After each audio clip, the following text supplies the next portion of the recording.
집을 짓는다는 거, 우리 같은 일반인들한테는 평생에 한 번 있을까 말까 한 일입니다. 그래서 알아야 합니다. 왜냐하면 한 방에 끝내야 하거든요. 한 번 실패하면 몇 억은 우습게 손해 봅니다.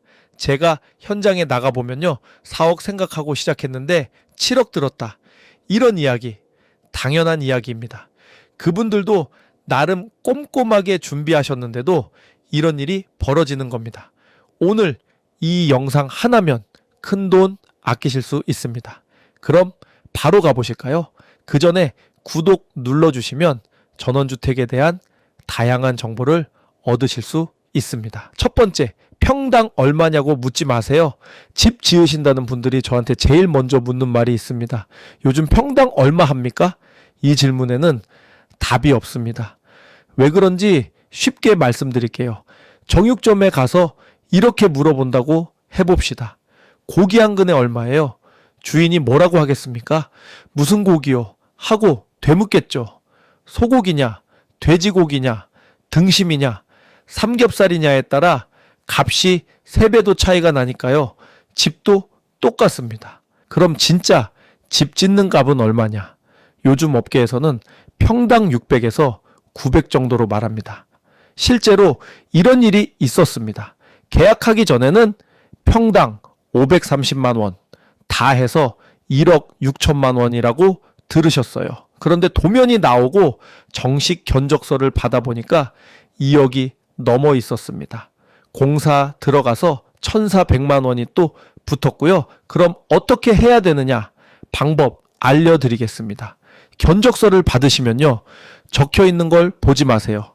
안 적혀 있는 걸 찾으세요. 7개만 외우시면 됩니다. 설계비, 감리비, 토목, 인입, 조경, 담장, 취득세. 이 7개가 법으로 정해진 건 아닙니다. 그런데 나중에 돈 더 내라고 싸움 나는 데가 거의 다 여기예요. 그러니까 빠진 게 있으면 왜 빠졌는지 물어보세요. 그 대답을 들어보시면 감이 옵니다. 두 번째, 견적서에 아예 없는 돈이 있습니다. 방금 그 7개를 다 넣어도 여전히 안 들어가는 돈이 있습니다. 밭을 집터로 만드는 돈입니다. 두 가지가 있어요. 하나는 나라에 내는 돈, 하나는 땅을 고치는 공사비입니다. 둘 다 확인하셔야 합니다. 먼저 나라에 내는 돈부터 말씀드리겠습니다. 밭이나 논에는 집을 그냥 못 짓습니다. 나라에 농사 짓는 땅으로 묶여 있거든요. 그 묶인 걸 풀어달라고 신청을 해야 합니다. 풀어주는 대신 나라가 돈을 받아요. 그게 농지보전 부담금입니다. 얼마냐? 그 땅 공시지가의 20%입니다. 나라가 농사 지으라고 따로 묶어둔 땅이면 30%고요. 전원주택 짓는 땅은 대개 20%입니다. 그리고 아무리 비싼 땅이라도 제곱미터당 5만 원을 넘지는 않습니다. 거기가 천장이에요. 이 돈은 허가 나오기 전에 미리 내셔야 합니다. 안 내면 허가가 아예 안 나옵니다. 좋은 소식도 하나 있습니다. 직접 농사 지으시는 분이 본인 살 집을 지으면 이 돈을 한 푼도 안 냅니다. 전액 면제입니다. 조건이 몇 가지 붙으니까 해당되시는 분은 군청에 꼭 물어보세요. 이제 두 번째, 땅 고치는 공사비입니다. 땅을 평평하게 깎고 길이 없으면 길을 내고 전기하고 물을 끌어옵니다. 이게 견적서에 안 들어갑니다. 집 짓는 값이 아니거든요. 그럼 실제로 얼마나 드느냐? 인터넷에 올라온 사례가 하나 있습니다. 경기도에 25평 집을 지으신 분인데요. 처음에 1억 2,500만 원 생각하셨어요. 최종적으로 1억 8천만 원 들었습니다. 5,500만 원 차이입니다. 그 중에 길 내는 데만 3,500만 원이었고요. 이 5,500만 원이 집에서 난 게 아닙니다. 전부 땅에서 났습니다. 그럼 뭘 확인해야 되느냐? 종이 한 장이면 됩니다. 토지 이용 계획 확인원이라는 건데요. 그 땅의 신분증 같은 겁니다. 인터넷으로 1,000원이면 뗍니다. 거기에 두 가지가 다 적혀 있어요. 농사 지으라고 묶어둔 땅인지 아닌지, 그리고 집을 지을 수 있는 땅인지. 계약서에 도장 찍기 전에 이것부터 떼보세요. 그 1,000원짜리 종이 한 장이 몇 천만 원을 지켜드립니다. 세 번째, 싼 땅에는 전기가 없습니다. 요즘 세상은 전기 없이는 못 삽니다. 스마트폰부터 자동차까지 다 전기잖아요. 그런데 집 지을 땅에 전기하고 물이 안 들어와 있으면 그걸 내 돈으로 끌어와야 합니다. 한국전력에 22만 원을 내면 전봇대에서 200m까지 끌어다 줍니다. 부가세는 따르고 땅에 묻어서 끌어오면 더 비쌉니다. 문제는 200m를 넘어갈 때에요. 1m에 39,000원씩 더 받습니다. 전봇대가 300m 떨어져 있으면 넘어간 100m에 390만 원, 500m면 1100만 원이 넘어갑니다. 그 다음은 물입니다. 시골 땅은 상수도가 없는 데가 대부분입니다. 그러면 지하수를 파야 해요. 관정이라고 하는데 깊이하고 지역에 따라 값이 많이 달라집니다. 상수도가 들어오는 동네라고 해도 연결하는 값은 군마다 자기들이 정합니다. 옆 동네하고도 다르니까 누가 얼마 든다고 말해줘도 그 말은 믿지 마세요. 그래서 어떻게 하시라는 거냐? 두 가지만 말씀드리겠습니다. 첫째, 전기하고 물이 이미 들어와 있는 땅. 그 땅이 결국 제일 싼 땅입니다. 땅값이 좀 비싸도 그게 남는 겁니다. 둘째, 아직 안 들어와 있는 땅을 보실 거면 마을 아니나 마을에서 가까운 데로 하세요. 멀리 떨어질수록 땅값은 내려갑니다. 그런데 나머지 비용이 그만큼 올라가요. 땅에서 아낀 돈 전봇대하고 관정에서 그대로 나갑니다. 땅 보러 가시면 제일 가까운 전봇대까지 걸음으로 한번 세보세요. 그거 하나로 감이 옵니다. 네 번째, 설계부터 맡기면 돈을 2번 냅니다. 땅을 잡으셨으면 이제 설계사무소를 찾으시겠죠. 제일 흔한 실수가 여기서 나옵니다. 설계를 먼저 맡기는 겁니다. 설계비가 얼마쯤 하냐면요. 작은 집도 900만 원 정도 합니다. 그 돈 내고 도면을 다 뽑았어요. 그런데 허가 넣었더니 이 땅에는 그런 집 못 짓는다고 답이 옵니다. 그럼 그 900만 원은 어떻게 되겠습니까? 그냥 없어집니다. 종이 몇 장만 남는 거예요.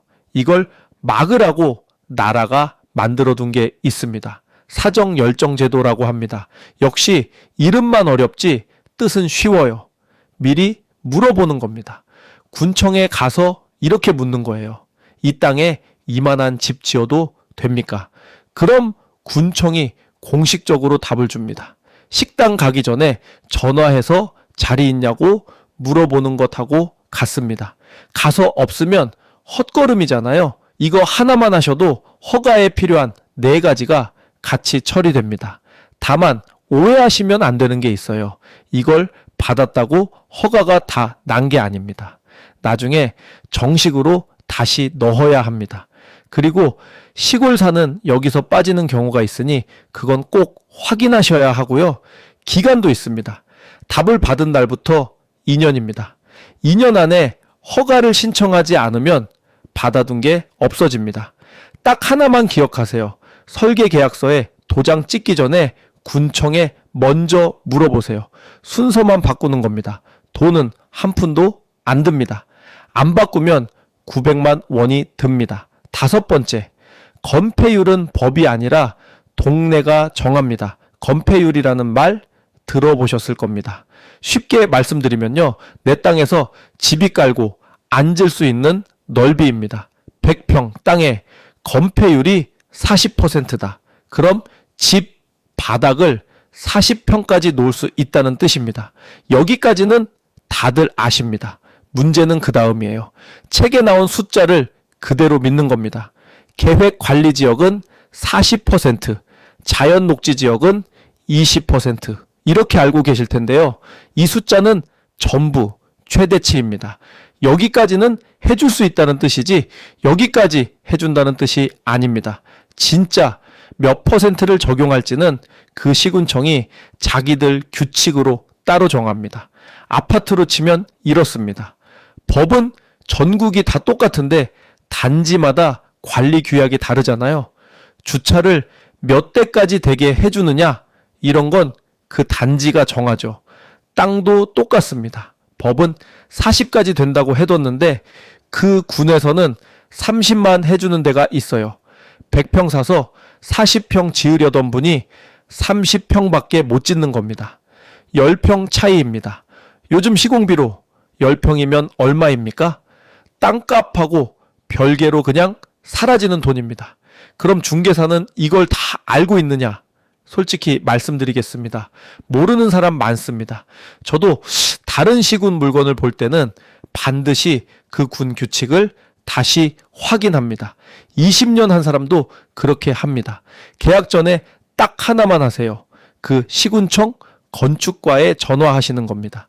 전화해서 직원 불러주시고 이 땅 건폐율 몇 % 나옵니까? 이 한마디만 물어보세요. 공짜입니다. 법은 전국이 같지만 규칙은 동네마다 다릅니다. 6번째, 여기서부터가 진짜입니다. 지금까지는 돈 이야기였습니다. 몇 천만 원 더 쓰고 많은 이야기죠. 그런데 지금부터는 다릅니다. 집이 갈라지고 물이 새고 겨울에 얼어붙는 이야기입니다. 집을 지을 때는 공사를 지켜보는 사람이 있어야 합니다. 그 사람을 감리자라고 부릅니다. 야구로 치면 심판입니다. 도면대로 지었는지 법대로 지었는지 보는 사람이에요.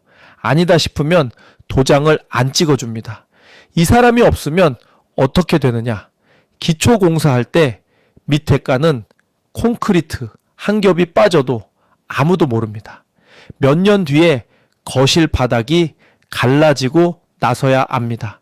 그런데 작은 집은 이 심판을 안 세워도 됩니다. 관리지역, 농림지역, 자연환경보전지역 이 세 군데에 짓는 집이 바닥 넓이 다 합쳐서 60평이 안 되고 2층까지만 올리면 됩니다. 여기서 하나만 조심하세요. 자연 녹지 지역은 여기 안 들어갑니다. 이름은 녹지인데 법으로는 도시 땅이거든요. 자연 녹지에 지으시면 감리가 붙습니다. 토지 이용 계획 확인원 떼보시면 바로 나옵니다. 자, 그런데 솔직히 말씀드리겠습니다. 전원주택 지으시면서 돈 주고 감리사를 따로 세우는 분 저는 현장에서 거의 못 봤습니다. 법이 안 세워도 된다고 하니까 다들 안 세우십니다. 그러면 그 현장에 누가 남느냐? 현장 소장 한 사람이 남습니다. 건축 전문가들이 입을 모아 하는 얘기가 있어요. 현장 소장이 누구냐에 따라 집 마감 퀄리티가 완전히 달라진다는 겁니다. 같은 도면에 같은 자재를 써도 결과물이 다른 집이 나옵니다. 그러니까 이렇게 판단하세요. 본인이 건축을 좀 아시거나 공사 내내 현장에 나가서 보실 수 있으면 감리 없이 가셔도 됩니다. 그게 아니면 돈을 주고서라도 세우세요. 시공사가 소개해주는 사람 말고 건축주가 직접 구한 사람으로요. 심판을 선수가 데려오면 되겠습니까? 그리고 하나만 더 말씀드리겠습니다. 이건 정말 솔직한 얘기예요. 돈에 여유가 있으시거나 건축을 잘 아시거나 내 손으로 집 짓는 게 평생 꿈이시거나 이 셋 중에 하나도 해당이 안 되신다면 저는 이렇게 권해드립니다. 잘 지어진 집을 사서 고쳐 쓰시는 게 낫습니다. 그게 돈으로도 남고 무엇보다 정신 건강에 좋습니다. 집 짓다 10년 늙는다는 말 괜히 나온 말이 아니거든요. 그래도 짓겠다고 마음 먹으셨으면 다음 이야기가 제일 중요합니다. 7번째, 현장 소장이 그 집의 전부입니다. 앞에서 감리자는 심판이라고 했죠. 그럼 현장 소장은 뭐냐? 감독입니다. 감독은 우리 팀 이기게 하려고 작전을 짜고 심판은 그 작전이 규칙 안에 있는지만 봅니다. 하는 일이 아예 달라요. 하나만 더 기억하세요. 감리자는 건축주 편입니다. 건축주가 돈을 따로 주니까요. 현장 소장은 시공사 편입니다. 시공사 직원이니까요. 이걸 헷갈리시면 안 됩니다. 그럼 현장 소장이 있고 없고 뭐가 그렇게 다르냐? 일하는 순서에서 갈립니다. 예를 들어 볼게요. 벽 안에 전기선을 먼저 넣고 그 다음에 나무를 대야 합니다. 그런데 나무를 먼저 돼버리면 나중에 전기선 넣느라 다 뜯어야 해요. 그 돈은 누가 냅니까? 건축주가 냅니다. 자재도 그렇습니다. 주문한 물건이 안 나오면 비슷한 걸로 바꿔서 들어옵니다. 건축주는 다 짓고 몇 달 지나서야 알아요. 생각보다 싸 보이네. 얼마 안 됐는데 벗겨지네. 이 말이 그래서 나오는 겁니다. 여기서 많은 분들이 착각하시는 게 있어요. 작은 집은 건설회사에 안 맡기고 직접 지을 수 있습니다. 이걸 직영이라고 하는데요. 직영이면 아무나 데려다 써도 되는 줄 아세요? 아닙니다. 직영으로 지어도 자격 있는 사람 한 명은 반드시 이름을 올려야 합니다. 군청에 서류로 냅니다. 안 하면 벌금이 아주 셉니다. 그런데 현장에서는 무슨 일이 벌어지느냐? 서류에 이름만 올려놓고 현장에는 안 나오는 경우가 많아요. 법은 지켰는데 현장은 비어 있는 겁니다. 그래서 이름이 아니라 사람을 보셔야 합니다. 제가 아는 분 중에 집을 아주 잘 지으신 분이 있어요. 그분은 딱 하나를 하셨습니다. 계약서에 현장소장 이름을 적었어요. 이름 적고 경력 적고 지금 다른 현장을 몇 개 맡고 있는지까지요. 한 사람이 새 현장을 돌리면 우리 집에 오는 날은 일주일에 하루입니다. 그러니까 이렇게 하세요. 회사에 맡기시면 소장 이름을 계약서에 넣으세요. 사람 안 바꾼다는 말까지 넣으시면 더 좋고요. 8번째, 다 지었다고 내 집이 아닙니다. 공사가 끝나면 이제 들어가서 살면 될 것 같죠? 아닙니다. 군청에서 도장을 하나 받아야 합니다. 이 집에서 살아도 좋다는 허락이에요. 차를 사도 등록을 해야 탈 수 있잖아요. 그것하고 똑같습니다. 이 도장 받기 전에 짐 들여놓고 들어가 사시면 돈이 나옵니다. 그것도 한 번 내고 끝이 아니에요. 도장 받을 때까지 계속 나옵니다. 그러니까 빨리 받으시는 게 무조건 이득입니다. 그리고 새로 지은 집에는 취득세라는 게 붙습니다. 3%가 조금 넘어요. 그런데 집이 작으면 여기서 조금 더 줄어듭니다. 몇 평부터 줄어드는지는 시골이냐 도시냐에 따라 다르고 이것도 몇 년에 한 번씩 바뀝니다. 그러니까 설계하실 때 설계사무소에 한번 물어보세요. 방 넓이가 몇 평이냐고요? 그 한마디에 세금이 달라집니다. 9번째, 나라에서 받을 수 있는 돈이 있습니다. 여기까지 오셨으면 이제 좋은 이야기 하나 하겠습니다. 집 지을 때 나라에서 돈을 빌려주는 제도가 있어요. 농촌주택개량사업이라고 합니다. 이자가 은행보다 훨씬 쌉니다. 빌려주는 돈도 적지 않고요. 나이가 젊으시면 이자를 더 깎아줍니다. 세금도 얼마간 깎아주고요. 그런데 조건이 3가지 있습니다. 첫째, 집이 너무 크면 안 됩니다. 둘째, 미리 신청해서 대상자로 뽑히셔야 해요. 이게 제일 중요합니다. 집 다 짓고 나서 신청하는 게 아니거든요. 셋째, 세금 깎아준 건 실제로 그 집에 사셔야 합니다. 주소만 옮겨놓고 서울에 계시면 나중에 고지서가 날아옵니다. 깎아준 돈을 도로 가져가요. 그런데 여기서 하나 말씀드릴 게 있습니다. 이 제도는 해마다 바뀝니다. 빌려주는 금액도 바뀌고 조건도 바뀌고 어떤 해는 예산이 일찍 끝나기도 해요. 그러니까 땅 보러 다니실 때부터 그 군청 홈페이지 공고란을 보세요. 거기 그해 조건이 그대로 나와 있습니다. 사실 오늘 숫자를 여러 개 말씀드렸는데요. 솔직히 말씀드리면 이런 건 다 바뀝니다. 법도 바뀌고 군청 규칙도 바뀌고 지원금은 해마다 바뀝니다. 같은 내용이라도 땅이 어디 있느냐에 따라 답이 달라지고요. 그래서 숫자는 외우지 마세요. 순서만 기억하시면 됩니다. 숫자는 그때 가서 군청에 전화 한 통 하시면 다 알려줍니다. 자, 오늘 말씀드린 9가지 정리하겠습니다. 하나, 평당 얼마는 값이 아니라 광고입니다. 둘, 땅을 집터로 바꾸는 돈이 따로 있습니다. 셋, 싼 땅에는 전기가 앉아서 기다립니다. 넷, 설계보다 군청에 먼저 물어보세요. 다섯, 건폐율은 법이 아니라 동네가 정합니다. 여섯, 감리는 면제돼도 돈 주고 쓰세요. 일곱, 현장 소장 이름을 계약서에 적으세요. 여덟, 도장 받기 전에 들어가면 돈이 나갑니다. 아홉, 다 짓고 나면 받을 수 있는 돈이 있습니다. 이 9개가 아까 말씀드린 그 구멍입니다. 4억이 7억 되는 게 한 번에 벌어지는 일이 아니에요. 여기서 조금, 저기서 조금 새는 겁니다. 솔직히 말씀드리면 저도 다 겪었습니다. 이 동네에서 20년 살면서 집을 손보고 고치고 후회했습니다. 제 손으로 나무를 심었다가 몇 년 뒤에 다 베어낸 적도 있고요. 그래서 드릴 수 있는 말은 하나입니다. 집 짓는 일은 준비한 만큼이 아니라 순서를 지킨 만큼 결과가 달라집니다. 땅부터 사고 나서 알아보시면 이미 늦습니다.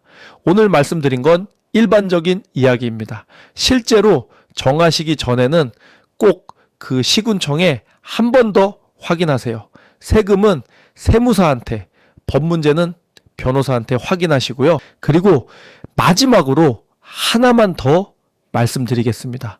아까 6번째에서 집을 짓는 것보다 잘 지어진 집을 사서 고쳐 쓰는 게 나을 수 있다고 말씀드렸죠. 그 말씀을 드릴 수 있는 이유가 있습니다. 제가 발로 다니면서 직접 보고 온 집들을 모아둔 곳입니다. 오늘 말씀드린 9가지, 그거 저희가 먼저 봅니다. 전기하고 물은 들어와 있는지, 도로는 제대로 붙어 있는지, 건폐율은 얼마나 나오는지 이걸 보고 나서 올립니다. 집을 지으실 분이든 지어진 집을 사실 분이든 아직 땅만 보고 계신 분이든 한번 들어와서 보세요. 아래 링크 눌러보시면 발품탑 전원주택으로 연결됩니다. 집들이 쭉 올라와 있고요. 마음에 드는 게 있으면 거기서 문의 넣으시면 됩니다. 여러분이 발품 팔 시간을 저희가 대신 팔아두었습니다. 오늘 영상이 도움되셨다면 구독 눌러주세요. 다음 영상에서는 다 짓고 나서 후회하는 것들을 말씀드리겠습니다. 지금까지 발품 탑부동산이었습니다. 시청해 주셔서 감사합니다.